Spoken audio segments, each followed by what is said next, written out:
축덕과 초갈못이 함께 즐기는 방송 축덕숙덕 184번째 이야기 시작합니다. 안녕하십니까, 주영민입니다. 안녕하세요, 주시은입니다. 안녕하세요, 박진영입니다. 안녕하세요, 하성룡입니다. 네, 추석 연휴들은 잘 보내셨죠? 네. 풍성한 한가위였습니다. 수고하셨다고 네. 주시면서 뉴스하고 축구했습니다. 연휴에도요? 네. 쉴 틈이 없습니다. 이거 원래 진짜 연휴에 축구하는 사람들은 프로 선수만 그렇게 하는 거잖아요. 거의 뭐 세미 프로 정도는 될 것 같은데. 네, 그러네요. 지금 어떻게 온몸이 보면. 지금 막 아픕니다. 아프고 요거 녹음 끝나고도 병원 가야 된다. 네, 맞아요. 재활 치료 받으러 가야 돼요. 거의 뭐 프로 선수급으로 일단 스케줄이. 통증은 프로 선수급. 네. 아니, 보통 아나운서면은 피부과 가서 피부 관리 받거나 이래야 되는데 정형외과를 가고 있어요. 지금 그거 갈 시간이 없습니다. 정형외과를 가야 돼가지고. 네. 타고난 꼴피부라는. 네. 다 관리해줘야 되는데 다른 관리만 하고 있어요. 자, 이강인 선수가 드디어 벤투호에 합류를 했고 네. 이승우 선수는 이번에도. 이번에도 안 되는 날 골을 또 두 골이나 넣으면서 좀 일찍 넣지. 바뀌었을 수도 있을 것 같은 활약이었죠. 안 바뀌었을 거예요 아마. 안 바뀌었을 것 같아요. 여하튼 뭐 이강인 선수를 다시 볼 수 있다는 부분에 있어서는 뭐 기대가 되는 명단이었고요. 그쵸, 네. 또 양현준 선수도 포함입니다. 양현준이 맞죠? 네. 네, 양현준 선수. 그리고 지난주 K리그 두 경기 막 정신없이 네. 주신 아나운서 간 경기는 골이 안 났죠. 아, 이거 얘기하나요?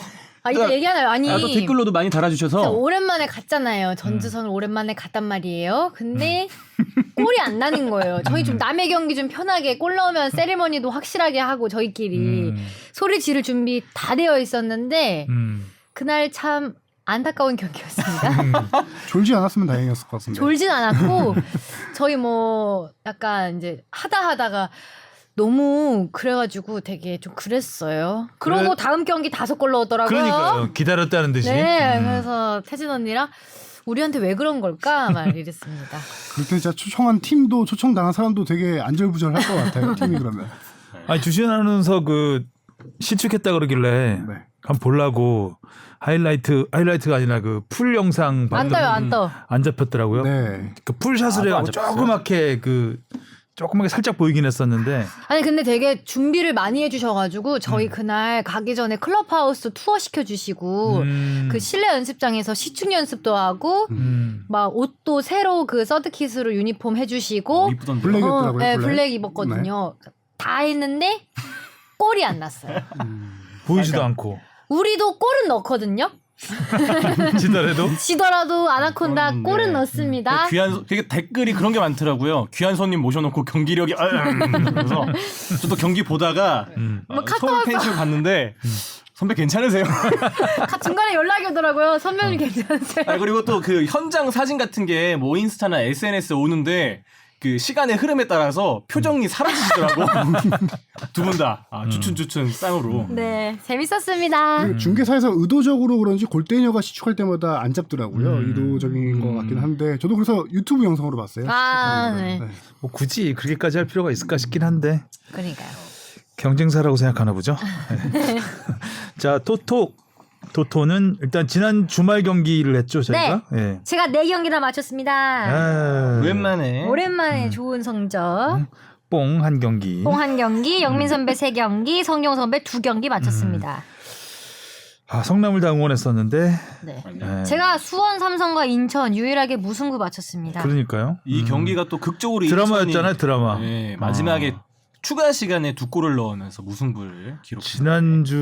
지난 한 주는 정말 극장골의 향연이라 할 만큼 프리미어리그가 짜릿했습니다. 멈춘 사이에 그 빈자리를 캐리가 비집고 들어왔죠. 꿀잼 경기로. 예. 그리고 2주 연속으로 특이한 게 있는데 그 2주 전에는 우리가 성남에게 몰표를 줬잖아요. 그래서 성남이 승리하고 이번에는 포항에 몰표를 줬는데 근데 진짜 포항이 이겼어요. 네. 그것도 너무 극적으로 이겼죠? 네. 네네. 그러니까 동해안 더비는 뭔가 느낌상 포항이 좀 강한 느낌이 세요. 있어요. 재밌구만. 자, 댓글 가겠습니다. 토끼 52님이요. 초반에 유튜브로 봐주세요 해서 기다렸는데 월요일까지 안 올라와서 보니 일부 공개였네요.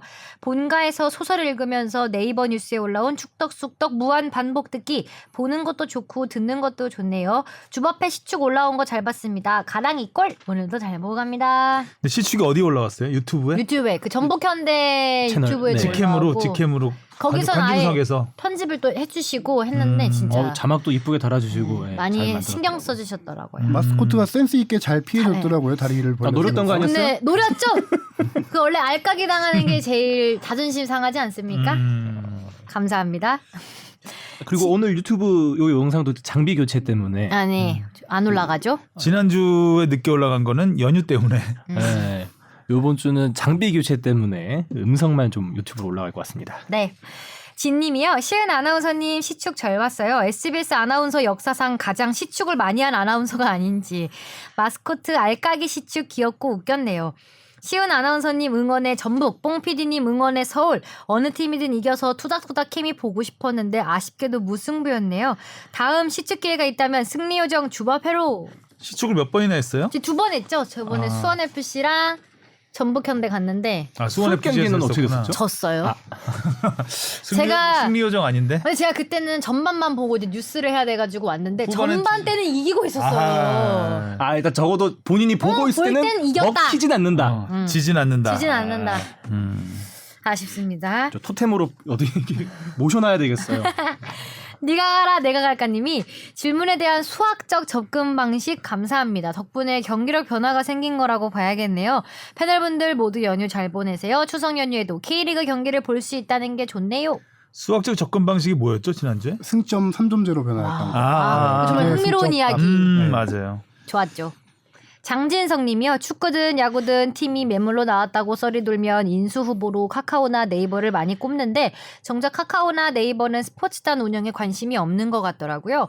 야빠인 택진이 형의 NC가 특이 케이스일 정도로 젊은 IT 기업들에게 국내 프로스포츠가 홍보 마케팅 수단으로서 매력적이지 않다는 반증인 것 같아 씁쓸합니다. 맞는 말이죠. 매력적이지가 않죠. 아쉽네요. Why Always Me 님이요. 안녕하세요. 이번 아시안컵 관련 궁금한 점이 생겨 질문드립니다. 9월 5일부터 7일까지 실사가 한국에서 진행 중이라 들었습니다. 이번 태풍으로 인해 제주와 부울경 같은 남부지역 경우 피해가 심하다 들었는데 부산이나 대구 그리고 광주 실사는 어떻게 진행하나요? 그리고 추가로 궁금한 점은 아시안컵 지원서가 연장이 2번 됐는데 처음에는 호주, 그 다음은 카타르로 인해 연장되었다는 이야기가 있다는데 사실인가요? 그리고 호주는 정말 여자 아시안컵 단순 개최를 위해 포기한 건가요? 마지막으로 일부 언론에서 인도네시아, 말레이시아 다 말이 다른 부분이 있던데 최종 3개국이 한국, 카타르, 인도네시아인 건가요? 긴 질문 읽어주셔서 감사합니다. 고퀄 방송 만드는데 고생해주는 축덕숙덕 출연진 및 방송 제작진 여러분 항상 감사합니다. 그리고 혹시 라떼 한 잔 주문 가능할까요? 이번 9월 카메룬이 오다 보니 궁금해지던 선수가 2001년 당시 문제됐었던 카메룬 국대 소속 선수 미첼 펜세 관련 그 당시 스토리 주문 가능할까요? 항상 감사합니다. 미첼 펜센? 펜세? 전 처음 들어보는 저도 선수. 잘 모르겠는데요. 되게 유명한 사건이 있었죠. 뭐 이 얘기부터 할까요? 네. 예, 이 얘기 간단하게 저도 뭐 라떼 수준까지는 아니고 오늘 주영미 선배가 라떼 진짜 들고 오신 것 같은데 라떼 수준까지는 아니고 그냥 간단하게만 얘기하면 습 안 하려고. 후루룩. 후루룩. 이 선수가 카메룬 국가대표 선수인데 수비수예요. 네. 뭐 나이야 저기 지금 당연히 은퇴를 했고 73년생 선수인데 당시에 97년부터 99년까지 성남 1화에서 뛰었던 선수입니다. 근데 당시에 98년 프랑스 월드컵에 출전하면서 K리그 최초 외국인 선수가 월드컵에 출전한 케이스 이런 선수인데 문제는 이 선수가 98년도 프랑스 월드컵에 출전하고 나서 팀을 또 복귀를 하지 않아요. 한 달 동안 복귀를 하지 않아. 당시부터 좀 문제가 많이 있던 선수였는데 악동 이미지가 있나 봐요. 그렇죠. 그 당시에 복귀하지 않아서 구단과 트러블이 있었는데 한 달 뒤에 이거는 뭐 정확한 팩트까지는 모르겠는데 저도 여러 가지 자료 찾아보다 보니까 4명의 부인 중 2번째 부인을 데리고 와서 부인 간병을 하느라 내가 어쩔 수 없이 못 왔다. 이렇게 핑계를 대고 한 달 만에 팀에 복귀했다라고 해요. 일부 나중에 가짜잖아요. 이 역시 거짓으로 좀 밝혀지기도 했고 어머. 그래서 복귀한 뒤에 99년에 시즌을 마치고 다시 팀을 무단 이탈합니다. 그 이유가 말 그대로 먹튀입니다. 먹튀. 부산 사무실에서 당시 수표로 한 740만 원 정도를 훔칩니다. 어머. 네. 이거 거의 서프라이즈 진실 혹은 거짓에 나올 것 같은 이야기인데요. 이건 근데 돈을 훔친 거를 환전하다가 어떻게 부실했나 하여튼 해서 구단에 또 적발이 돼요. 어설퍼 하는 게. 적발되자 걸리네요, 일단. 그대로 카메루로 도주를 합니다. 어머. 그래서 팀에서 무단 이탈이 된 상태예요. 이 선수는 당시 계약 기간이 7년이어서 2005년까지 성남이라 소속이었는데 무슨 계약이 길어? 그 당시에 그렇죠 재계약을 했었죠. 괜찮은 선수였으니까 월드컵까지 출전할 정도로. 그래서 이 성남이 이 선수를 경찰에 신고를 하고 수배령이 내려진 상태예요. 국내에. 거기다가 피파에까지 제소를 했어요. 이 선수 이적도 금지시켜주고 국가대표 선발도 금지시켜달라.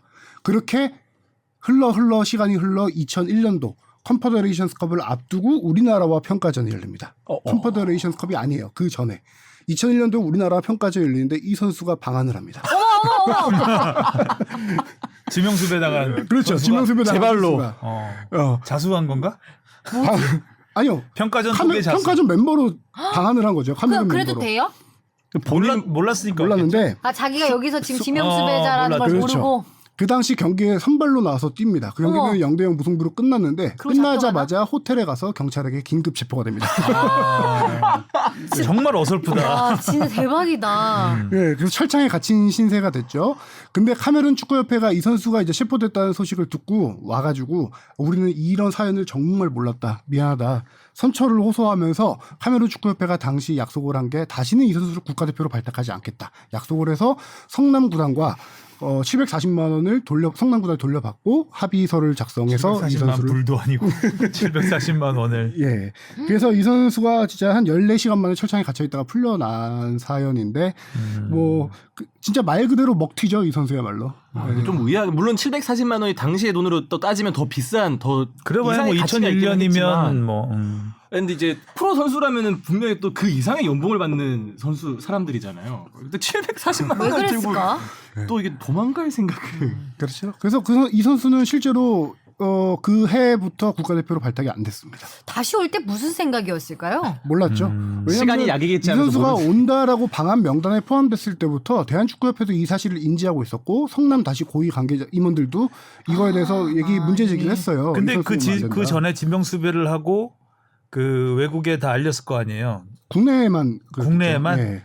그러니까 외국 구단이나 이런 인터폴이 데는 아니라 그냥 국내에다가 이 선수가 외국 구단 절도- 같은 데 알리지 않고. 그렇죠. 신고를 그럼 다른 데 했던 거죠. 소속이었다는 얘기 아닌가요? 그렇죠. 다른데 소속이었을 테고 그럼 잡으러 갈 수 있었던 거 아닌가? 피파에다 제소를 해놓은 상태였죠. 그러니까 현역으로 뛰고 있었다면 네. 잡을 수 있는. 근데 문제가 뭐 크다고 생각을 하지 않았던 제- 걸까요? 제 발로 740만 와줘. 원? 제 발로 올지. 쟨 놔둬도 걸려. 그냥 굳이. 진짜 웃긴 이야기네요. 나중에 별별 스포츠. 그렇죠. 당시에는 되게 유명했던 사건이었죠. 저도 한참 이 선수가 누군지 찾아보다가 이 사건 이렇게 딱 기억이 나요. 미첼이란 이름은 많이 들어본 이름이긴 한데 여기저기서. 근데 미첼이라는 이름으로 등록명도 미첼이었어요. 그러니까 이 선수가. 미첼이라는 근데 이름은 여러 명이 들어본 있긴 거야. 있었죠. 아, 예전에. 예. 너무 웃기네요. 근데 질문이 아시안컵이 네, 질문이 한 4개예요. 네, 아시안컵 실사를 한국에서 다 진행을 했고요. 우리 그 10개 도시에서 이제 유치를 하게 되는데 실질적으로 실사단이 도는 도시는 3군데입니다. 수원과 인천, 화성. 이제 원래 모든 구장을 다 돌진 않아요. 그래서 이제 근교, 수도권 공항 근처에 있는 근교 도시 위주로 도는데 실사단이 그 3개 도시를 돌면서 경기장과 인프라를 사전 실사를 했고요. 이제 유치가 확정된 뒤에는 10개 구장이나 인프라 이런 거 실사를 들어가죠, 그때. 지금은 사전으로 이렇게 간단하게만 조사한 수준이었고요. 그래서 원래는 이제 이번 태풍 피해가 심각했던 지역을 안 갔다라고 하는데 그건 원래 이제 계획에 없었던 그쪽 실사 계획은 없었던 걸로 있고요. 2번 아시안컵 유치 신청서가 우리가 지난번에 6월 달에 낸 거는 의향서였고 이제 진짜 신청서를 내야 되는데 이게 연기 2번 연기돼서 지금 오늘이 며칠이죠? 9월 14일이죠? 9월 15일 날 유치 신청서 마감 기한입니다. 마감 기한인데 이제 호주가 철회를 신청을 했죠. 뭐 공식적으로 호주 축구협회에서 철회 이유를 밝히진 않았는데 네. 거기서 한 가지 이유 얘기를 한 게 2026년 우린 여자 아시안컵에 집중을 하겠다. 이렇게 얘기를 했고요. 근데 그쪽 현지 언론 따져 보니까 호주에서 열리게 되면은 아시안컵 대회를 이번에 여자 월드컵이 여름에 열리니까 1월 달에 열려야 되는데 약간 정부랑 그 약간 조율이 잘 안 된 것 같더라고요. 현지 언론 보니까요. 그리고 피파도 그렇지만 AFC 같은 경우도 약간 유치 가능성이 높은 도시를 좀 밀어주는 편이기 때문에 아마 뭐 우리가 옛날에 피파 월드컵 신청했다가 철회했던 것처럼 뭐 남북 공동 월드컵을 개최해라 이런 식으로 이전 걸 철회했던 것처럼 AFC에서 아마 뭐 조율을 그렇죠. 한 모양이죠. 26년 여자 거 우리가 밀어줄게 이런 조율도 아래 있지 않았을까라는 추측이 있을 거고요. 그다음에 두 차례 연기를 한 거는 대한축구협회도 공문을 받았기 때문에 이건 엄연한 사실인데 거기 축구협회 공문상에 왜 연기했다라는 이유는 밝혀지지 않아요. 근데 축구협회도 이제 아름아름 들은 소식으로는 어떤 특정 국가에서 연기를 요청했다라는 그런 게 있었는데 이게 호주였다 카타르였다 그런 것까지는 좀 알 수 없는 상황입니다. AFC가 만약에 그 여자 월드컵 밀어줄게, 여자 아시안컵. 여자 아시안컵 밀어줄게라고 했다면 그냥 남자 아시안컵은 니네가 우리 밀어줘 카타르가 그랬을 수도 있다. 그럴 가능성도 있겠죠. 예. 근데 이건 다 엄연 제 생각이고요. 보통 그렇게 많이 하는 물밑 작업을 많이 하니까요. 그렇군요. 자 질문 들어가 보겠습니다. 네. 무엇이든 물어보세요. 네가 가라 내가 할까님. 왜? 틀렸구나. 네가 가라. 어떻게? 네가 가라. 맞는데? 이거는 네가 가라 내가 할까님도 속상하고요. 정말 문의를 주신 아구에로님이 속상하실 것 같네요. 뭐가 틀렸죠? 오늘 문의 주신 분은 아구에로님인데요. 여기 지금 네가 가라 내가 지난 거 그대로 해가지고 네가 가라 내가 갈까님으로 돼 있었구나. 네, 네가 가라 내가 갈까님으로 작가님이 했습니다. 안녕하십니까 아구에로입니다라고 네. 인사하는. 질문도 월드컵 조별리그 승점 시스템 변화라고 적어놨네요. 네. 제가 수학 설명 다시 해드릴까요? 민망해. 아니 내가 딱 읽으려고 하는데 이걸 뺏어가가지고 이거 너무 심하게 틀렸네. 요거는 제가 할 말이 없네요. 여러분 변명이라도 진영이한테 하는데. 전화하세요. 자 어쨌든 아구에로님이 보내주신 겁니다. 아구에로님이 한국 대표팀 관련해서 지난주에 풍성한 소식을 전해주신 점 감사드립니다. 최근 9월과 11월 A매치 이슈와 관련하여 생각하게 된 것이 네이션스 리그입니다. 2018년 유럽 네이션스 리그가 창설된 이후 우리 대표팀은 지난 4년 동안 유럽 강호와 경기를 할 기회가 없었습니다. 이번 카타르 월드컵에서뿐만 아니라 향후 열릴 월드컵에서 좋은 성적을 내려면 유럽팀과의 적응력이 필수인데 참으로 안타깝습니다. 2024년부터는 남미 10개국 또 유럽 네이션스 리그에 참가한다고 한다는 소식을 접했습니다. 그렇다면 현재 북중미, 남미, 유럽 국가들이 자체적으로 네이션스 리그를 진행하게 됩니다. 이제 남은 대륙은 아시아, 아프리카, 오세아니아가 전부입니다.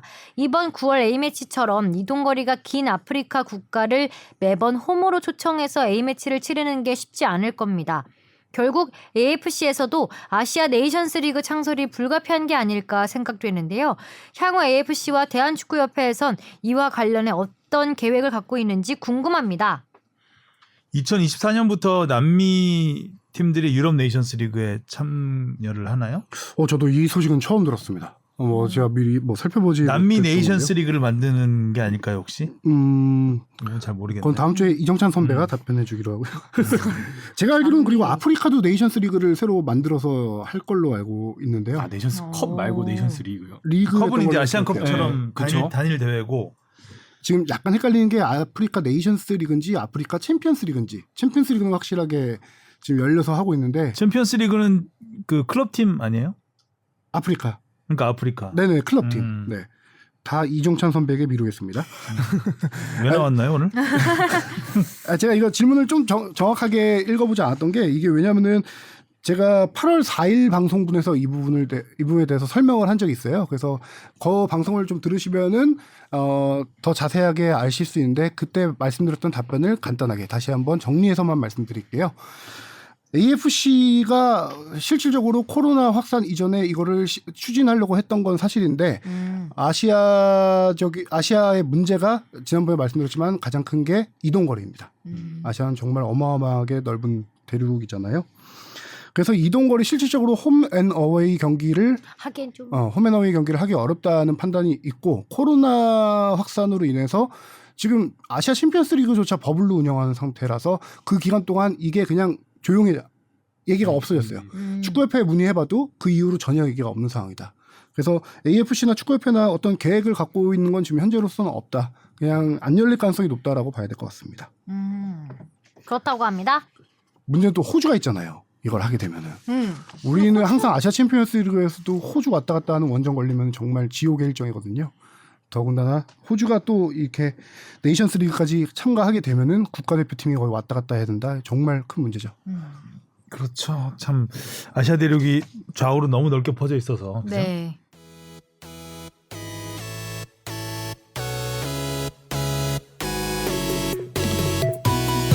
여러분은 지금 축덕숙덕을 듣고 계십니다. 잊지 말고 하트 꾹. 그렇습니다. 자, 이슈 포커스로 가보겠습니다. 네. 제목 읽을까요? 네. 벤투 고집의 왼발 마법건 이강인 대표팀 26인 명단 발표. 고집의 마법을 걸었다는 건가요? 매직. 진짜 네. 오늘 카메라 없는 거를 다행으로 매직으로 생각하세요. 맞아야 되겠네요. 네. 매직으로 지우고 싶네요. 색을 칠하고 싶어요. 네, 아. 자, 이강인 선수가 합류를 했습니다.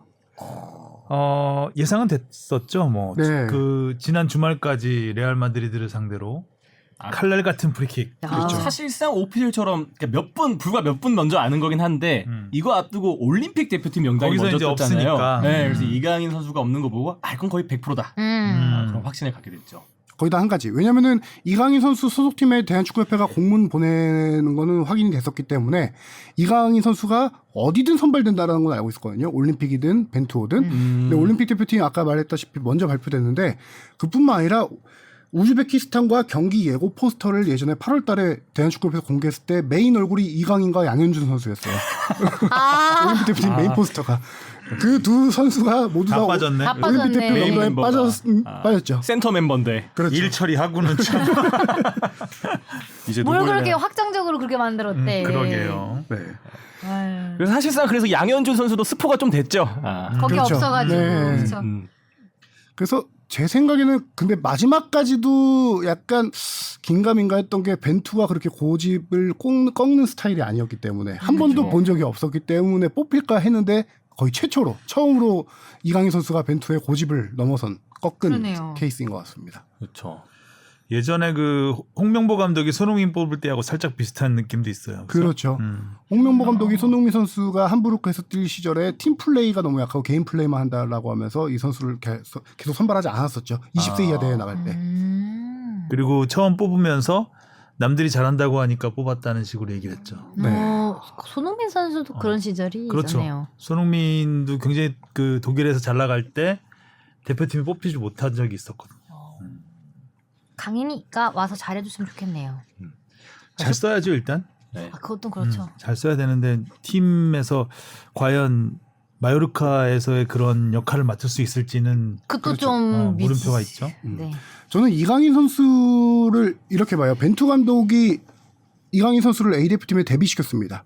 그 당시 한 18세 정도였던 것 같은데 벤투 감독이 이강인 선수의 어떤 공격적인 능력은 확실하게 인정을 해요. 그 선수를 어릴 때 데뷔를 시켰고 그건 그렇네. 그렇죠. 근데 벤투 감독이 이 선수의 안 좋게 본 점은 뭐 앞서 여러 가지 설명했지만 제가 볼 때 가장 안 좋았던 점은 후반에 체력이 방전돼서 거의 걸어다니는 수준으로 경기를 했던 거. 그런 걸 실망을 좀 많이 했을 것이고 전방 압박을 안 한다는 거. 이 두 가지 벤투 감독이 이 두 가지를 상당히 이강인 선수 못마땅해 했었을 것 같은데 공격적인 능력이야 올 시즌 뭐 4경기 연속 공격 포인트를 기록하고 있죠. 스탯이 지금 말 그대로 라리가 어시스트 1위. 그렇죠. 도움 1등. 그렇죠. 그다음에 빅찬스 크리에이티드도 1위예요. 오. 지금 라리가에서. 빅찬스 크리에이티드는 간단하게 설명하면 어시스트와 키패스를 합친 거예요.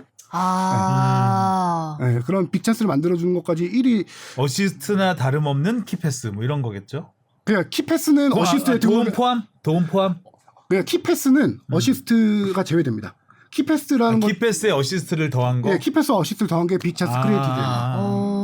떠먹으라고 딱 준 것들이네요. 어시스트는 공식적으로 기록이 남는 남죠. 거고 키패스 같은 경우는 자신의 크로스나 패스가 우리 동료의 슈팅으로 이어진 경우를 키패스라고 하거든요. 오. 그런 키패스 그렇죠. 팀의 어떤 슈팅에 기여한 거를 빅찬스 크리에이티드라고 할 수 있는 어쨌든 엄청 잘한다는 거네요. 네. 그렇죠. 공격 엄청 잘하는데 참 쉽게 설명을 잘하시네요. 그냥 어쨌든 엄청 잘한다는 거죠. 그렇죠. 이번 시즌 근데 경기당 태클도 4배 이상 늘 정도로 수비에서 이제 악착같이 달라붙는 모습들이 많이 보이잖아요. 벤투 감독이 그런 점을 체크를 당연히 했죠. 마요르카에서 활용법뿐만 아니라 이런 선수가 어떻게 수비적으로 팀에 그 플러스 요인을 주는지 체크를 했는데 좋아졌다라고 했기 때문에 이번 선택을 한 거죠. 그러면서도 기자회견에서 또 한마디 걸고 넘어집니다. 기자회견에서 뭐라 했나요? 이 선수 뭐 기술적이나 이런 거는 다 좋은 선수라고 이렇게 얘기를 하면서도 수비 과제를 발전시켜 나가야 한다. 꼭 그 한마디를 붙였죠. 저는 이게 그렇죠. 자극제라고 생각해도 좋을 것 같아요. 그거는 저는 뭐 충분히 이해가 되는 말인데 처음에 이강인과 양현준 선수를 뽑은 이유에 대해서 물어봤을 때 너무 성의가 없었죠 대답이. 다른 선수들을 뽑은 이유와 똑같다. 안 뽑은 이유는요? 안 뽑은 이유와 똑같다. 그렇지 안 보고 본인의 축구 철학으로 다 묶어서 설명할 수 있는 기자회견에서 것들이에요. 너무 성의 없는 답변이죠 사실은. 자기 철학이 전혀 그건 누구나 아는 거 아니에요? 다른 선수들과 뽑는 기준이 다르면 당연히 안 되는 건데 그래도 이강인이 뭐 어떤 점이 좋아서 뽑았냐라고 이제 물어본 건데 거기에 대해서 다른 선수를 뽑은 이유와 기준과 똑같다. 양현준 선수는 처음 뽑은 거 아닌가요? 처음 근데 그렇게 뽑았죠. 설명을 하나요? 물론 이제 그 다음에 이제 또 물어봤을 때 이제 공격력이 그렇죠. 좋고 기술이 좋고 그런 얘기를 하긴 했지만 처음에 했을 때 너무 감독이 무성의한 답변이 아닌가라는 생각이 살짝 들긴 했었죠. 저는 그래서 이 부분을 언급한 이유가 벤투 감독이 굳이 수비 과제도 발전시켜 나가야 된다라는 말을 한 것 자체가 벤투 감독이 이강인 선수에게 던지는 메시지다라고 저는 생각이 들어요. 알고 있을 것 같아요. 누구나 다 그렇죠? 아는 거고 팬이라면. 맞아. 이 부분을 이번에 지켜보겠다. 그래서 이강인이 가장 보여주고 싶어 했던 부분이기도 하고 자기가 나 수비 이렇게 한다. 지금 이강인 선수가 소속팀에서는 거의 최전방에서 뛰고 있잖아요. 그 베스트 11 뽑힐 때도 계속 레반도프스키와 투톱으로 막 뽑히기도 하고 경기별로 투톱으로 나올 때도 있고 시작할 때 포메이션 상으로 왼쪽 윙, 오른쪽 윙으로 나올 때도 있는데 결과적으로 보면은 다 그 포지션 왔다 갔다 해요. 어디 국한되지 프리롤.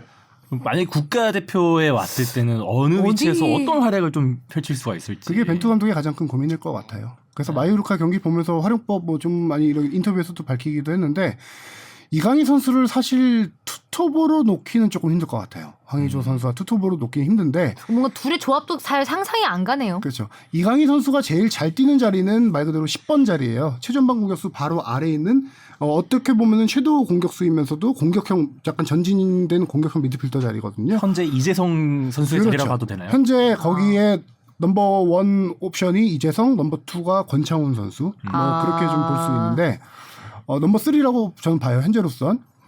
근데 그 자리를 분명히 벤투 감독이 테스트할 것 같아요. 이거를 선발이든 뭐 후반 교체 투입하든 분명히 그 자리를 테스트하는데 동시에 이강인 선수를 다른 역할도 저는 테스트할 거라고 봅니다. 그 자리만 국한되지 않고. 근데 왼쪽 측면은 손흥민 선수가 너무 확고한 자리이다 보니까 그 이재성 선수 뛰는 중앙 자리나 아니면 오른쪽에서 뛰는 자리, 좀 황희찬 선수가 좀 많이 뛰는 자리죠. 또 권창훈 선수가 그 자리에서 뛰기도 해요. 그렇죠. 반대발로. 반대발이니까 그 자리에서 그 두 개 포지션을 두고 이강인 선수를 많이 테스트하지 않을까라는 생각이 들더라고요. 이번에 그거 보고 싶네. 우리 저번에 말했던 이강인 선수가 올리고 김민재 선수 헤딩.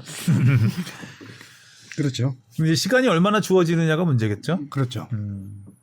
좀 빨리 뛰게 해줬으면 좋겠다. 두 경기에서 테스트를 할 텐데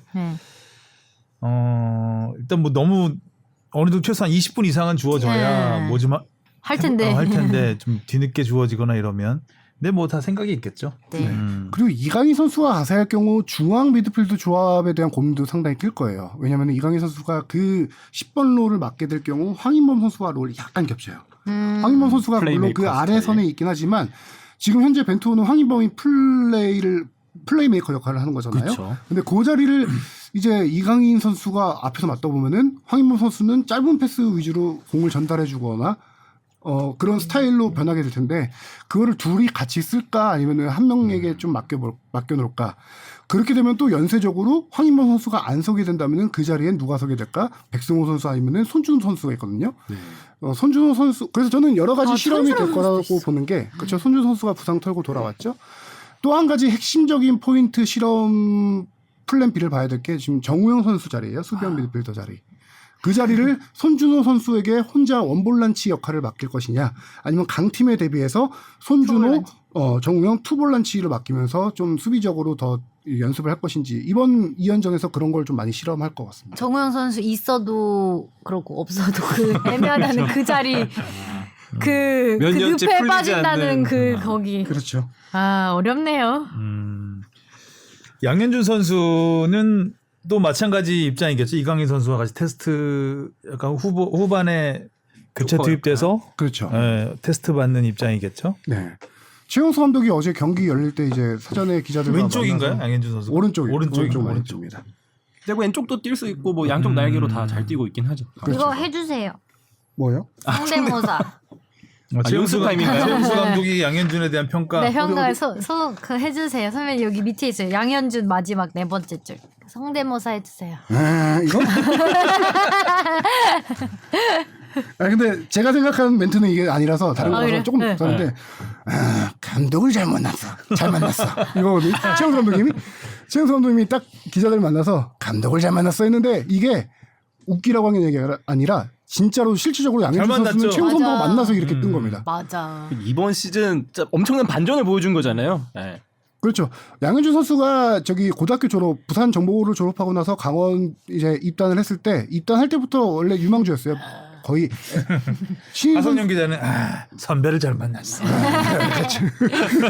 웃기다. 그 양현준 선수는 S급 계약이라고 해요. 우리가 이른바 5년짜리 계약이에요. 신인들은 5년짜리 계약 거의 많이 없어요. 네. 그 정도로- 잡아주겠다는 의지가 아주 강력했네요. 그렇죠. 네. 그러다가 이제 주로 지난 시즌의 초반에는 강원 B팀 4부 리그에서 네. 거의 메시급으로 활약해서 K리그로 올라왔지만 그렇게 큰 활약을 못했는데 이번 동계훈련 때 최용수 감독이 이 선수를 발견해서 이렇게 키운 거잖아요. 뭐 감독 잘 만났고 감독도 이 선수를 잘 만난 케이스. 거의 요새 약간 소년가장 느낌으로 좀 뛰고 있는데 벤투 감독이 강원 경기를 보면서 양현준 선수를 당연히 본 것도 있지만 저는 토트넘전 역할이 좀 있었을 거라고 생각해요. 그때 아주 미끄러뜨려버리는. 그렇죠. 그 세계적인 수비수라고 하긴 좀 그렇죠. 토트넘이.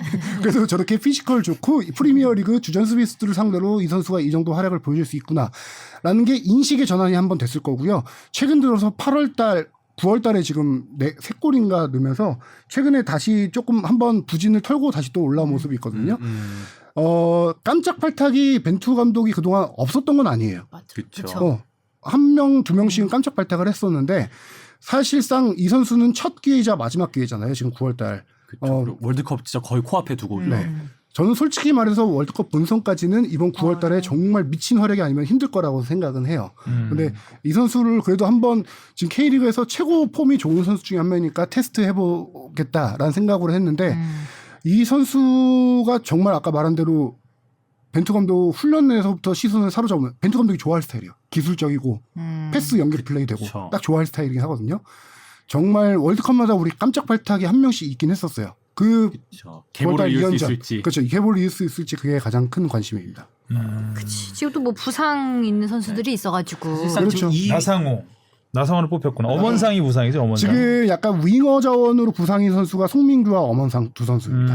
약간 송민규 선수는 요선 대표팀에서 조금 입지가 좁아지긴 했는데 엄원상 선수 같은 경우는 입지가 원래 좀 잘하고, 탄탄하다고 네. 보거든요. 좋아하잖아요, 또 벤투. 그렇죠. 감독이. 벤투 좋아하고 지금 팔깁스 한 상태예요. 약간 예전에 수술한 부위가 좀 안 좋아서 그래서 지금 벤투 감독이 제 생각에는 10월 우리가 11월 달에 마지막 출정식 한번 할 때 마지막 엄원상과 양현준을 양현준을 두고 동시에 뽑아놓고 송민규까지 뽑아놓고 그 중에서 한 명 정도를 선택하지 않을까 그런 생각이 많이 듭니다.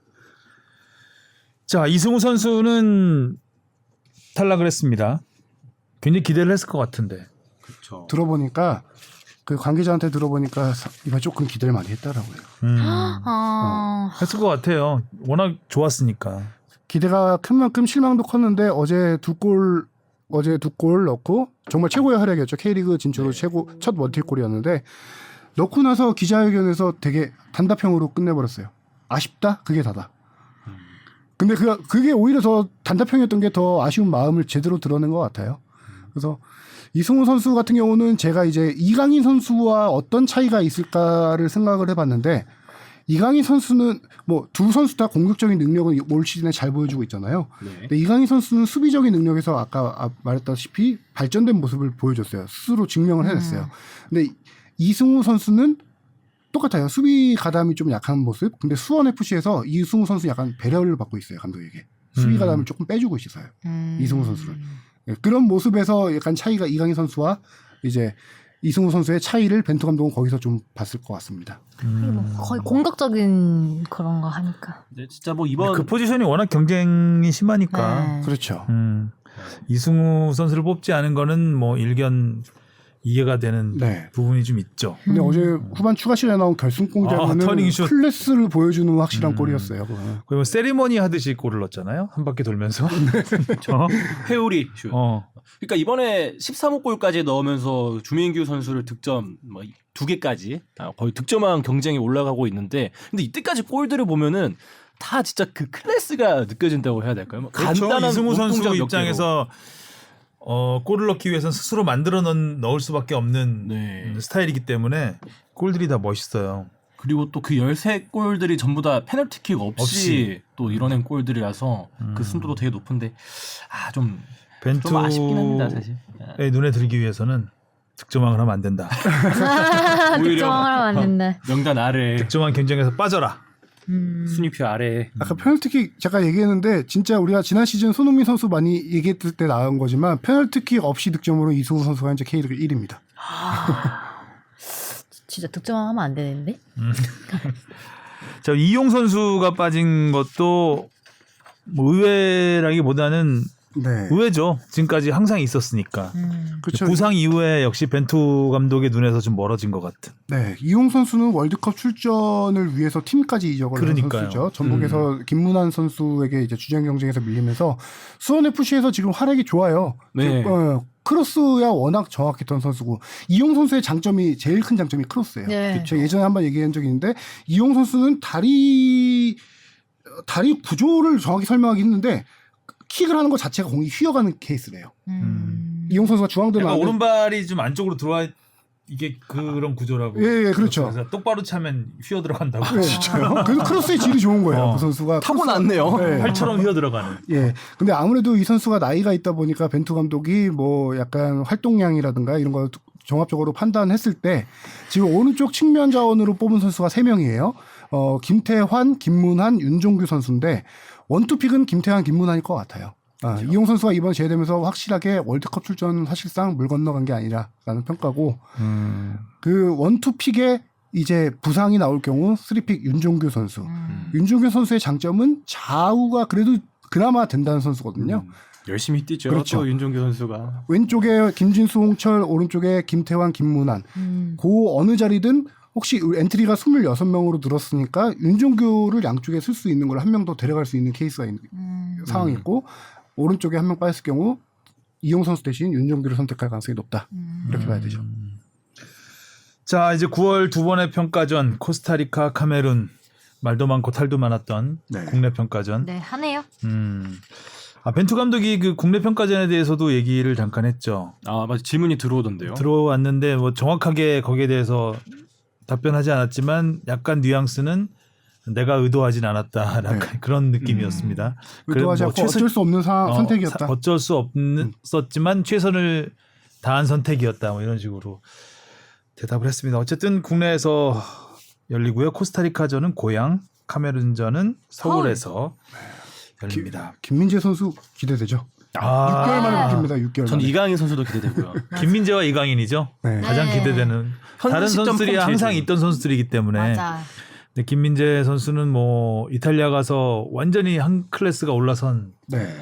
상황이기 때문에 뭔가 좀 달라진 모습, 더 나은 모습이 기대가 되고 이강인 선수는 그 라리가에서 보여준 그 킥, 그 킥을 그 본인이 또 욕심이 더 있어서 더 적극적으로 플레이를 할 것 같아요. 그래서 그런 부분에서 더 이렇게 팬들의 눈을 즐겁게 하는 장면이 나오지 않을까. 그리고 올 시즌 들어서 새로운 어떤 관전 포인트가 하나 생긴 게 김민재 선수의 공격 폭풍 질주.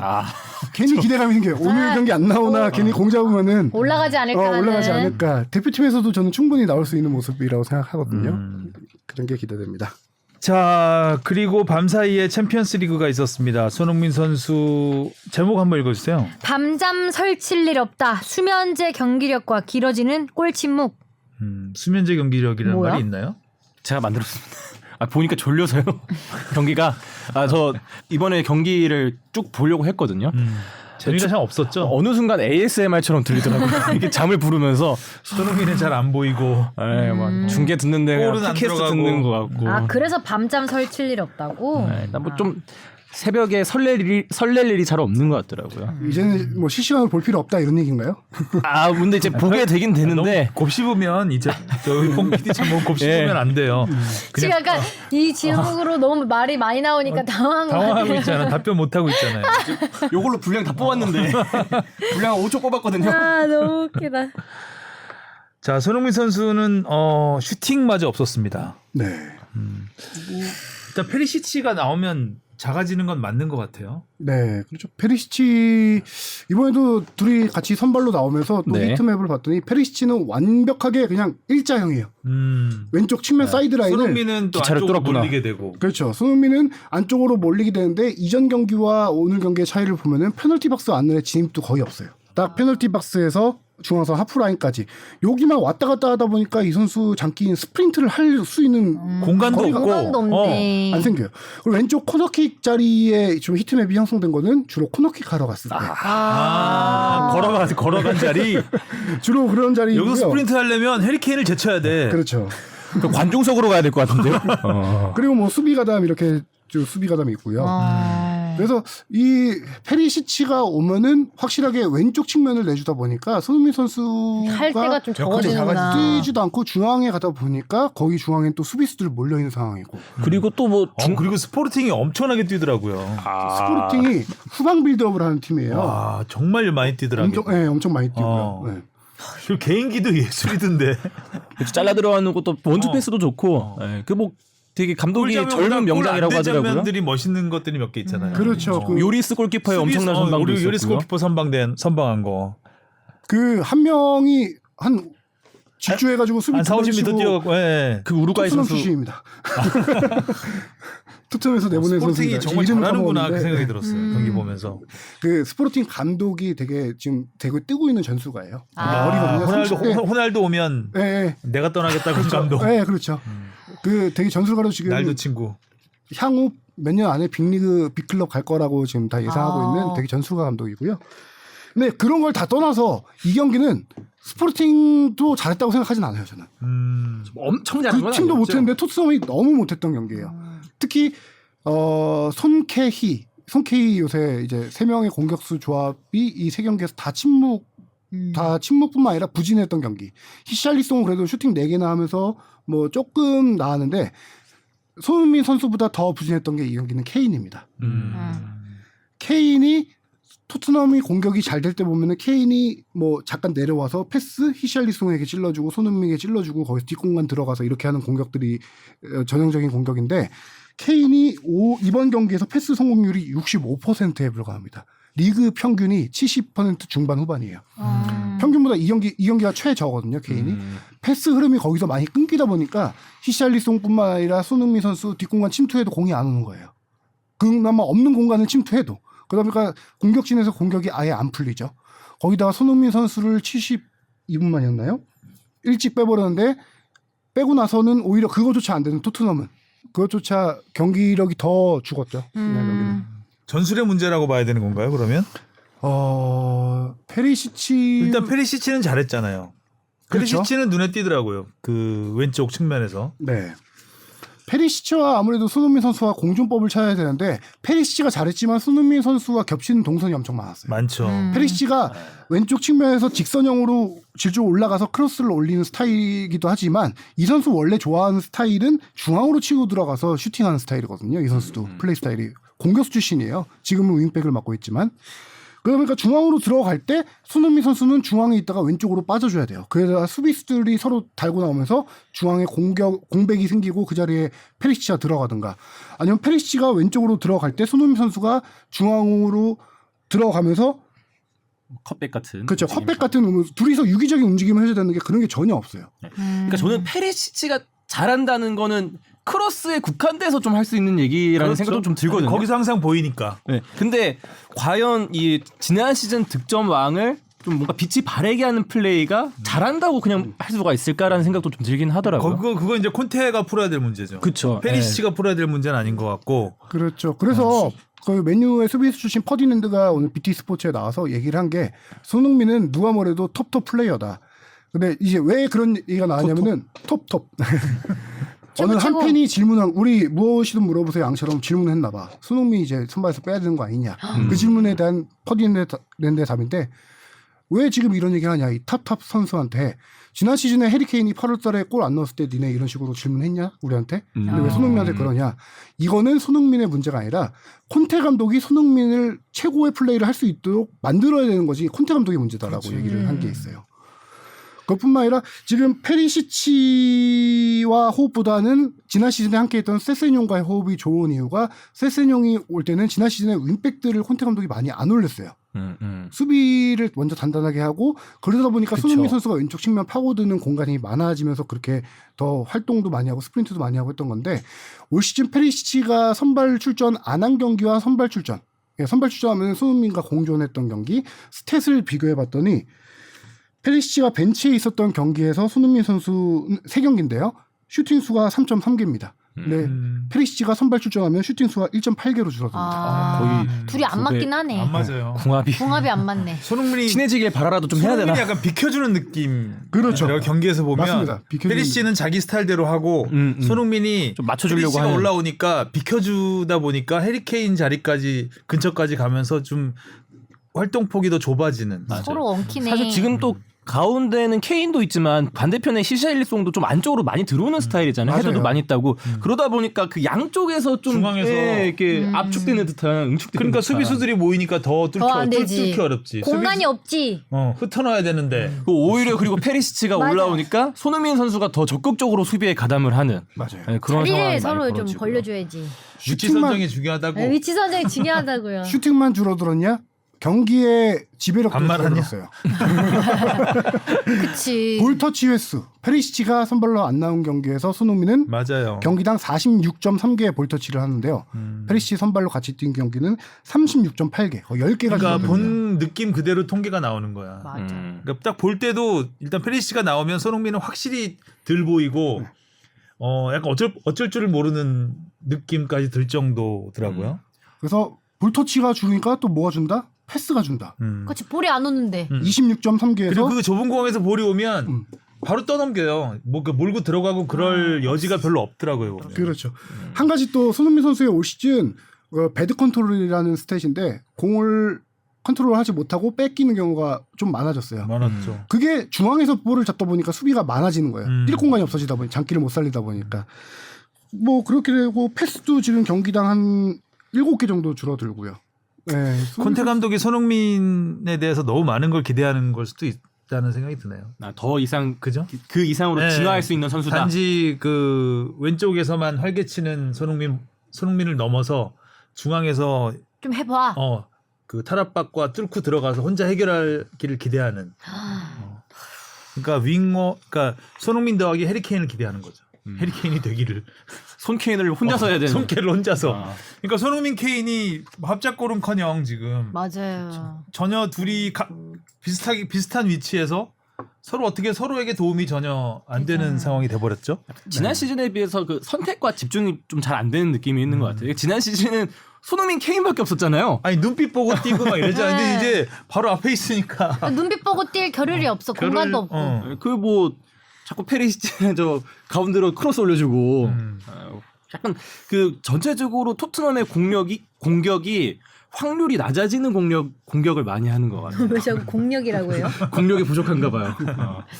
영국 현지 언론도 비슷하게 우리랑 다 비슷하게 보고 있는 게 이번 경기 보면서 손흥민 선수가 또다시 실망스러운 밤을 보냈다. 경기에 제대로 뛰어들지 못한다. 또 지난 시즌에는 성공했을 장면인데 지나치게 올 시즌에 생각이 많다. 생각이 많은 장면들이 나온다. 이렇게 평가를 하더라고요. 또 뛸 공간이 없어 길을 잃었다. 우리랑 비슷한 게 다 보는 거죠. 생각을 언제 하지? 생각할 겨를이 없지 그러니까 않나요? 주바페는 막 경기가 끝나고 나면 몸이 아프대요. 그래서 물어보면 되게 치열했다 그런데 자기 기억이 안 나요. 기억이 안 나는데 생각 없이 뛰는 거지 그냥. 네, 생각할 틈도 없이. 생각할 틈도 없는데 얼마나 많은 생각을 하면서 하는 건지 진짜 대단하네요, 다들. 아무나 하는 게 아니야. 근데 지금 손흥민 선수 얘기에 우리가 이렇게 자꾸 포커스 맞춰서 하고 있는데 토트넘의 경기력이 솔직히 올 시즌 좋진 않아요. 안 좋아요. 리그에서 4승 2무로 3위 달리고 있다고 하지만 엄밀히 얘기하면 꾸역꾸역 승리하고 있는 상태였거든요. 네, 네. 꾸역승. 근데 프리미어리그 강팀들이 다 헤매고 있잖아요. 지금. 그렇죠. 하긴 또 그것도 막 맨시티 정도 빼고는 맨시티 빼고는 리버풀도 그렇고 첼시도 아스널? 그렇고 예. 맨유가 좀 좋아지긴 했구나. 다들 뭐 비틀비틀하고 있는 상황인데 근데 강팀이 좋지 않은 상황에서 토트넘도 뭐 토트넘을 그렇게 크게 걱정할 상황은 아니긴 한데 일단 성적만 보면. 뭔가 공격적인 해법을 찾아야 될 필요는 있는 거죠. 약간 그 기대가 커서 또 실망이 큰 것 같기도 해요. 그러니까 이번 여름 이적 시장에 워낙 좀 빅네임을 많이 영입을 했잖아요. 이전 시즌에 비하면. 콘테 감독이 뭐 굉장히 머리가 좋은 감독이고 전술 전략가기 때문에 뭔가 돌파구를 마련하겠죠.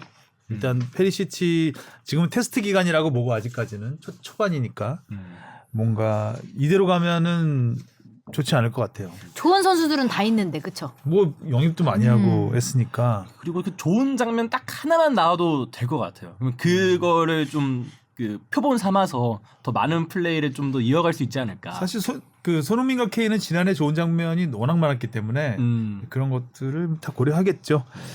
아무튼 손흥민 입장에서는 좀 답답한 밤이 계속 이어지고 있는 건 맞는 것 같고 이렇게 좀 지쳐 있는 상태에서 A 매치 와서 뭔가 뻥 떨어졌으면 하는 좋겠어요. 포인트가 될 수 있겠죠. 그리고 또 뭐 국대 경기 와서 다시 소속팀 돌아갔을 때 좋은 활약을 보이는 경우가 과거에 좀 많았잖아요. 네. 최근엔 국대 경기 와서 골도 잘 넣고 되게 잘했으니까. 네, 기대를 해보겠고요. 자, K리그로 가볼게요. 제목은요? 노는 물이 갈린다. 남은 한 자리는 수원FC 대 강원중 누구? 지금 몇 경기 남았죠? 이제 녹음 기준으로 오늘 저녁에 3경기가 열리고요. 네. 이번 주말 일요일에 마지막 스플릿 나누기 전 마지막 33라운드가 동시에 열립니다. 그 경기에서 이제 최종적으로 수원 FC냐 강원이냐. 참 강원 입장에서는 갈리죠. 그 어젯밤 네. 경기가 좀 아쉬움이 있을 것 같아요. 어젯밤에 서울이 1대 0으로 승리를 하면서 실낱 같은 희망은 갖고 있지만 사실상 좌절됐죠. 그렇죠. 서울은 네. 13골 넣어야 되더라고요. 13골. 최종전에서 그렇죠. 이게 계산했어 또. 희망 부분 좀 해봤어요. 신라스 또 계산. 13골이네. 수원 FC가 지고 그 신라스를 셌어. 서울 이기고 13골. 13골. 요새 대구 흐름이면 가능하지 않을까라는. 13골이면 전반 시작하면서 계속 넣어야 돼. 아니 자막에는 제목에는 수원 FC 강원중 누구 누구 해놓고 했고, 서울 13골. 아니 저는 있었어. 누가 여기 스플릿 A에 가든 상관이 없어요. 관심이 없어요. 너무 그렇게. 웃기네. 자 일단 강원이 안정권까지는 아니지만 앞서가는 듯했지만 일단 수원 FC가 무섭게 치고 올라오고 있습니다. 또 이승우 선수가 마지막 극장골로. 기가 막힌 수원 FC는 지난 2경기 다 극장골이었잖아요. 그렇죠.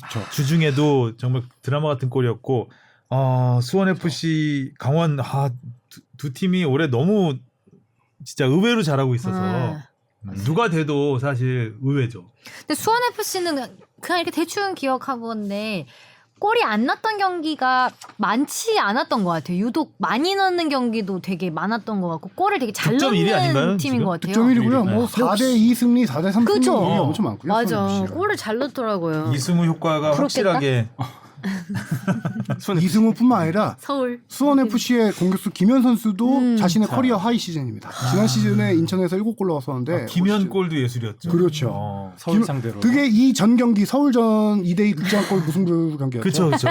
그때 헤더 수요일 경기, 헤더 떨궈준 거를 주말 경기였죠. 주말 경기, 주말 경기, 주말 맞다. 경기. 어제가 그거를 공 떨어지기 전에 몸을 비틀어서 발리슛을 연결한 게 김현 선수. 기가 막힌 골이었습니다. 서울만 만나면 이렇게 서울만 원더골이 만나면 다들 터져요. 집에서 보고 이제 국민이 내려가서 아주 잠자코 보고 있었는데 부모님에게서 육두문자는 나오지 않고. 참고로 그 경기 7월 달에 열렸던 수원FC 대 서울 경기도 그때 후반 추가 시간 극장골로 수원FC가 4대 3으로 이겼었어요. 그렇죠. 명승부, 아픈 기억을 자꾸. 아니 명승부를 축구도 결국에 이런 경기가 아픈 경기가 되는 거예요. 그러니까 만약에 수원 FC 때 마지막 경기에서 그 김현수 선수한테 골 안 먹혔다, 상위 스플릿 지금 갈 수 있는 그 희망을 이어갈 수 있는 건데. 열쇠골 아니어도 되는데. 그러니까 열쇠골 이거 세릴 필요도 없는데. 넣을 수 있을 때 넣어야 되고 안 먹힐 수 있을 때 안 먹혀야 되거든요. 이게 그게 어렵다니까. 어렵죠. 어려운데 해보지도 않고 말로만 하지 말라고. 해보라고. 이렇게 입축구가 나불. 해보라고. 그래도 이 경기 서울이 되게 전략적으로 아닉스 감독이 전략을 잘 짜고 나왔던 것 같아요. 최용수 감독도 그 부분을 인정했던 건데 시즌 거의 처음일 것 같아요. 5-4-1 전형을 사용했거든요. 그렇죠. 정현철 선수가 전역하면서 돌아와서 기성용 선수의 뒤를 받쳐주는 수비형 미드필더 역할을 해주면서 기성용 선수가 약간 팔로세비치랑 전진 배치가 되고 3백을 기반으로 한 수비 5명, 윙백 5명까지 쓰면서 서울이 왜 이걸 들고 나왔냐 하면은 강원이 올 시즌 양쪽 윙어가 K리그 최강이에요. 김대원, 양현준. 그 두 선수를 꽁꽁 묶기 위해서 이 작전을 쓴 건데 이게 통했죠. 전반은 사실상 서울이 거의 경기 뭐 수비적으로만 나왔다고 봐야 되나요? 재미없어. 재미없더라고요. 그래서 그 두 선수를 꽁꽁 묶어서 양현준 선수가 결국 일찍 교체 아웃됐죠. 맞아요. 후반 그리고 나서 중반쯤에. 그렇게 체력을 많이 빼놓은 다음에 서울 같은 경우는 후반에 강성진, 조영욱 또 한 명 누구였죠? 박동진 선수도 뒤늦게 네, 박동진 선수 3명을 투입해서 약간 활동량 좋고 빠른 선수들을 투입해가지고 후반에 그렇게 투입한 선수들끼리 강성진이 올려주고 조영욱이 헤딩 넣고 조영욱 선수가 전략적으로, 네. 은근히 헤더를 잘해요 보면은 이번 시즌 거의 기억에 남는 골이 거의 다 머리로 넣은 것처럼 느껴질 정도로 키는 작은데 그 타이밍이 진짜 좋은 건지 잘 갖다 대는 거야. 이번 골도 앞에서 잘라가는 쉽지 않은 헤더였거든요. 근데 뭐 넣어줬다. 그래서 파이널 B. 아니 13골 아직 가능성이 있으니까 13골 너무 웃기네. 10골도 아니고. 가능하거든요. 자, 그리고 울산이 잘 못 달아나고 있습니다. 일단. 네. 울산이 확실하게 보이는 게 선수들의 체력적으로 많이 지친 게 보여요. 활동량이 확 줄어드는 데다가 뭐 엄원성 선수가 또 좀 부상으로 못 없죠. 나오는 상황이기도 하고 지금 봤더니 이날 경기 베스트 11의 평균 나이 보니까 거의 30세 가깝더라고요. 엄원상이 있고 없고가 차이가 큰 것 같아요. 일단. 그렇죠. 네. 네. 딱 근데 엄원상 선수만 또 제외해도 연령층이 확 높아지는 느낌이 있는 것 같아요. 전방에 뭐. 전북이 뭐 바로우가 날아다니고 있습니다. 네. 아니 5골을 넣었나요? 좀 한 골만 넣어주지. 한교원 선수도 아주 골 기가 막혔고. 네. 아직 차이가 좀 있긴 하지만 또 뭐 스플릿 라운딩으로 가면 라운드로 가면 그렇죠. 3점짜리 한 경기들이 경기 한 계속 경기가 뭐 그렇죠. 펼쳐지니까. 결승전 같은 경기가 펼쳐지기 때문에 울산은 절대 안심할 수가 없는 상황이고 전북은 추격을 하고 있고 포항은 드라마틱하게 울산을 잡았고. 네. 과연 이번에 올 시즌 또 포항이 어떤 그 울산에게 어떤 역할을 할지 또 한번 하니까 네. 또 남았나요 경기가? 스플릿 그렇죠. 라운드 나오면서 아 또 있구나. 그러네.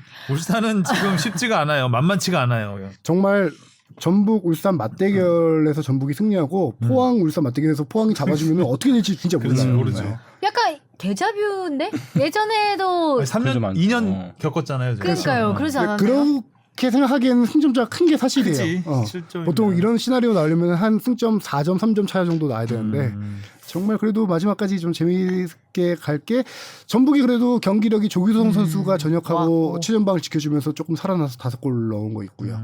그 전 경기에서 주바페가 시축했던 경기에서 경기 끝나고 혹시 보셨는지 모르겠지만 전북 팬들이 버스를 가로막고 네, 평상시- 봤습니다. 보셨어요? 네, 왜냐면 아까 제가 그때 이제 경기 끝나고 나왔는데 그 선수들 나오는 이제 버스 나오는데 이제 다들 원래 기다리잖아요. 지하에서 이렇게 올라오는데? 사인 받고 하려고 기다리는데 저도 이제 거기 옆에서 나왔는데 저도 열심히 사인해주고 사진 찍어주고 이랬었는데 좀 분위기가 되게 약간 험악한 거예요. 메가폰 잡고 네, 막 너무 시끌시끌하고 험악해서 빨리 하고 우리 찍어야죠 그때는. 도망가자 이랬는데 찍어 제보를 빨리 해야지. 빠지자 같이 피켓 올렸어야죠. 이랬는데 저희 가고 거의 바로 그 난리가 더 났었다고 하더라고요. 네. 김상식 아웃 뭐 팬들이 이제 서포터스가 모여서 외치면서 네, 맞아요. 경기 끝나자마자 그랬어요. 네. 끝나자마자 경기장에서 서포터즈 분들이 막 이렇게 메가폰으로 그건 경기장 안에서 하고 또 하는 나와서 거죠. 버스 타러 가는 길에 그래서 놀랐어요. 저 약간 태진 언니 많이 놀래더라고요. 네. 팬심이 이렇게 무서울 때도 있죠. 네. 그래서 그거랑 좀 그 장면이 비교됐던 게 대구도 요새 경기력이 워낙 안 좋잖아요. 이게 또 강등권에 있고. 그래서 또 대구 팬들이 화나갖고 그 경기장 앞에 선수들이 나올 때 한마디씩 했는데 거기에 이제 세징야 선수가 직접 등판을 해서 아, 우리는 가족이니까 힘들 때도 좋을 때도 옆에서 지켜달라. 요런 말을 해서 진짜 이게 단순히 외국인 공격수, 뭐 에이스가 아닌 캡틴으로서 느껴지는 순간이지 않았나. 정확하게 차이를 설명해야죠. 대구는 외국인 선수 세징야가 나와서 팬들에게 이렇게 죄송하다 잘하겠다라고 했는데 정확히 말하면 김상진 감독은 아무것도 그런 하지 않아요. 외면하고 버스 타버렸죠. 네. 아, 소통 없이. 그거는, 네, 소통 없이. 좀 아쉽네요, 그거는. 네, 그래서 대응이. 더 화났죠 서포터즈 그렇죠. 여러분들이. 사실 서포터즈의 그 사랑이 넘치다 보니까 좀 과격하게 나타나는 부분인데 그걸 이제 외면하면 안 되겠죠. 네. 특히 전북 정도 되는 클럽이라면. 그렇죠. 아, 대구는 좀 위험합니다. 어쨌든 대구도 좀 계속 안 좋은 상황이고. 네. 그래도 2대0을 해서 뒤지다가 세징야가 약속한 대로 골 넣어서 2골 안에서 2대2로 비겼죠. 승점 1점이라도 네. 소중하죠, 지금은. 자, 이렇게 해서 이번 주 다음 주면 일단 결정이 나겠네요. 다음 주 네. 방송할 와. 때 되면 야, 일요일에 아주 뭐 다 똑같은 시간에 원래 했었나요? 마지막. 아, 맞아. 네. 스플릿 앞두고 마지막 라운드는 있죠. 흥미진진하네요. 간단하게 그 얘기만 하겠네요. 인천이 9년 만에 파이널 A를 맞아. 야, 좀 정말 역사적인 일인데 네. 그것도 기가 막히게 그 연장전이 아니죠. 추가 시간 7분. 네, 7분에 넣었죠. 3대1로 수원에 뒤지다 추가 시간에만 2골 넣어서 이날 승점 1점만 확보할 경우에 파이널 A 진입을 확정하는 거였거든요. 딱 확정했죠. 극장골로 확정을 야, 3대1로 지다가 이건 정말 나 3대1 스코어 좀 울렁거리려고요. 왜요? 저희도 3대1로 이기고 있다가 3대1. 아, 지난 경기에서 이게 쉽지 않은 스코어입니다. 아나콘다 스코어구나. 네, 아나콘다 스코어. 발라드림의 악몽. 네, 악몽. 발라 나이트메어. 아니 한 4골은 넣어야 될 것 같아요. 4골은 넣어야 될 것 같아요. 참 발라진 경기였던. 네, 준비 야. 잘했는데. 하여간 인천은 정말 인천 팬들은 너무. 어떻게 1년 만에 이렇게 그니까요. 그러니까요. 이런 무고사도 1년도 없고 아니죠. 거의 몇 년 동안의 그 잔류왕 딱지를 떼고 그러니까요. 심지어 2013년 이후로 9년 만인데 2013년 당시에는 14개 팀이었어요. 위아래 7개 팀씩. 그때보다 더 이제 6개 팀씩이니까 더 어려운 어렵죠. 상황인 거죠. 그것도 마지막이 아니라 조기 확정을 했다. 스프링 라운드 가기 전에. 인천 여러분들 축하드립니다. 축하드립니다. 자, 마지막으로 일요일 마지막 경기를 토토를 해야 되겠죠? 야! 자, 갑시다. 6경기예요. 자, 울산 대 수원FC. 이거 좀 쉽지 않겠는데? 열받은 이승우. 갑시다. 수원FC. 수원FC 가자. 수원FC. 그래, 수원FC 보여줘. 울산. 수원 삼성 대 전북. 전북. 원정이네요. 그럼 선두 싸움은 재밌어야 되니까요. 맞아요. 전북. 저 수원. 성남 대 포항. 한숨 쉬지 말라고 했는데. 그래도 성남을 끝까지 응원하겠습니다. 성남 이대로 안 됩니다. 승점 더 쌓아야 돼요. 포항. 무승부 옵니다. 대구 대 서울. 서울. 승점 빨리 쌓고 전 FA컵 무승부 집중. 갈게요. 강원 대 FC 서울은 우리 13골로 해야 되는 거 아니에요? 일단 이기고 나서 FA컵 기대하겠습니다. 강원 대 제주. 강원. 저도 강원. 저도 강원. 자, 마지막 김천 대 인천. 김천. 전 무승부. 인천. 어디요? 인천. 인천. 저도 인천.